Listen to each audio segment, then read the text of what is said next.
नमस्कार दोस्तों, मैं हूं सागर और आप सभी का बहुत बहुत स्वागत है आज के अपने इस वीडियो में।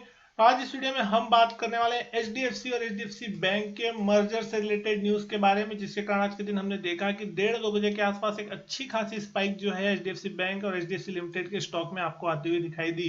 तो दोस्तों यहाँ पे अगर हम सबसे पहले खबर की बात कर रहे हैं तो एचडीएफसी और एचडीएफसी बैंक का जो मर्जर है वो इफेक्टिव होता हुआ दिखाई देगा 1 जुलाई से, यानी कि यहाँ पे आप देख सकते हैं दोनों ही कंपनी की जो सेपरेट बोर्ड मीटिंग है वो जून 30 को होती हुई दिखाई देगी और आफ्टर ऑफिस आवर्स के बाद ये होती हुई दिखाई देगी और ये लास्ट बोर्ड मीटिंग होगी एचडीएफसी लिमिटेड की, ऐसा माना जा रहा है। और उसके बाद एचडीएफसी लिमिटेड के जो शेयर मार्केट में ट्रेड हो रहे हैं वो भी 13 जुलाई के बाद से ट्रेड नहीं होंगे और उसके बाद सिर्फ और सिर्फ एक एंटिटी ट्रेड होती हुई दिखाई देगी एचडीएफसी बैंक। और ये दोस्तों यहाँ पे कहा है दीपक पारेख चेयरमैन जो है एचडीएफसी लिमिटेड के, उन्होंने। और उसके बाद कहीं ना कहीं मार्केट में एक बहुत बड़ा मोमेंटम कहीं ना कहीं देखने को मिला।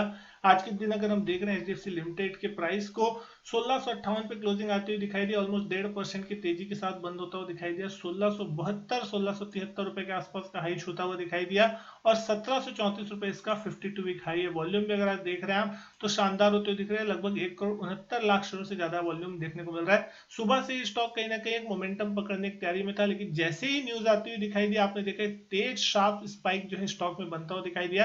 हालांकि क्लोजिंग तक थोड़ा करेक्शन आपको स्टॉक में देखने को मिला। अब दोस्तों मर्जर जो होगा तो इसका जो रेशियो निकल के आया था 25:42 का, यानी कि आपके पास अगर एचडीएफसी लिमिटेड के आपके पास अगर शेयर है 25 शेयर तो आपको एचडीएफसी बैंक के 42 शेयर मिलते हुए दिखाई देंगे। यानी कि एचडीएफसी बैंक जब ट्रेड होगा तो फिर सिर्फ और सिर्फ आपके एचडीएफसी शेयर होल्डर्स के पास 42 शेयर आ जाएंगे एचडीएफसी बैंक के।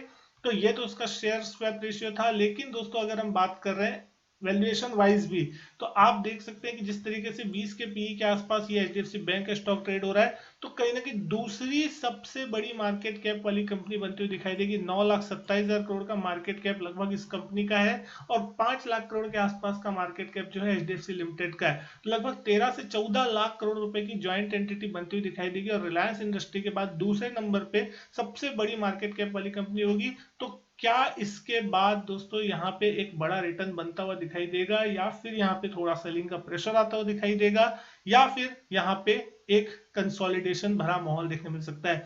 आप देख सकते हैं चार्ट को, 5 मिनट चार्ट पे सुबह से ही यहाँ पे एक अच्छा मोमेंटम बनता हुआ दिख रहा था, लेकिन 1:30 से 2 बजे के आसपास यहाँ पे स्टॉक में एक अच्छा पिकअप आता हुआ दिखाई दिया। जैसे ही न्यूज आती हुई दिखाई दी आपको एक शार्प पिकअप देखने मिला। इस स्टॉक ने 1672 रुपए के आसपास हाई बनाया। हालांकि आखिरी आधे पौन घंटे में इसमें थोड़ा सा ऊपर से प्रॉफिट बुकिंग और करेक्शन जैसा माहौल देखने को मिला। तो अब यहाँ अगर हम डेली चार्ट्स पे देख रहे हैं तो किस तरीके से स्टॉक के लिए इंपॉर्टेंट होता हुआ दिख रहा है, तो दोस्तों यहाँ अगर आप देख रहे हैं पिछले 4-6-8 महीनों से ये स्टॉक एक रेंज में बना हुआ है। नीचे की तरफ आप देखेंगे 1550 और ऊपर की तरफ 1730-1720 का वो लेवल है जिसको स्टॉक पार नहीं कर रहा है, उसी रेंज में है। लगभग 2 बार यहाँ 200 दिन के एवरेज के आसपास आके सपोर्ट लिया स्टॉक ने और उसके बाद अभी भी अगर आप देख रहे हैं 4-5 दिन 8 दिन पहले ही अगर यहाँ पे 15 जून के आसपास इस स्टॉक ने क्लोजिंग दी थी 1582 की और उसके बाद से फिर से स्टॉक में एक रिवर्सल चालू हुआ और फिर से पॉजिटिव मोमेंटम के साथ ट्रेड करता हुआ दिख रहा है। आज जो खबर थी उसके दम पे यहाँ पे स्टॉक में एक अच्छी खासी तेजी बनती हुई दिखाई दी। यहाँ पे एक दो लेवल जो है जिसके ऊपर नजर रखना बहुत जरूरी है, तो 1670 1680 का लेवल है। जिस लेवल के पार अगर स्टॉक निकलता है तो अगला जो रेजिस्टेंस है वो 1720 1730 के रेंज पे आता हुआ दिखाई देगा, जो कि इसकी अब तक की हाईएस्ट क्लोजिंग लेवल है। अगर ये स्टॉक एक बार इस लेवल को निकाल लेता है तो फिर कहीं ना कहीं ये स्टॉक में आपको एक बड़े लेवल्स की तैयारी होती हुई दिखाई देगी और ये स्टॉक फिर आपको एक बहुत ही ऊपर के लेवल जो है वो दिखाना हुआ आपको देखता हुआ मिलता हो सकता है कि आप शायद 1800 1900 2000 तक के भी आप इसके जो टारगेट बहुत दिन से जो बड़े बड़े ब्रोकर्स हैं उन्होंने भी दिए हुए हैं, तो क्या वो 2000 के टारगेट भी आपको बहुत जल्द आते हुए दिखाई देंगे या फिर यहाँ पे थोड़ा कंसोलिडेशन देखने को मिल सकता है। नीचे की तरफ अगर सपोर्ट की बात करें 1580 1582 एक बहुत इंपॉर्टेंट सपोर्ट है। अगर किसी कारण से उसके नीचे जाता है, नीचे उसके कारोबार करता है तो फिर कहीं ना कहीं यहाँ पे आपको करेक्शन गहराता हुआ दिखाई दे सकता है। प्रॉफिट बुकिंग जैसा सिलसिला भी आपको फिर उसके नीचे चालू होता हुआ दिखाई देगा।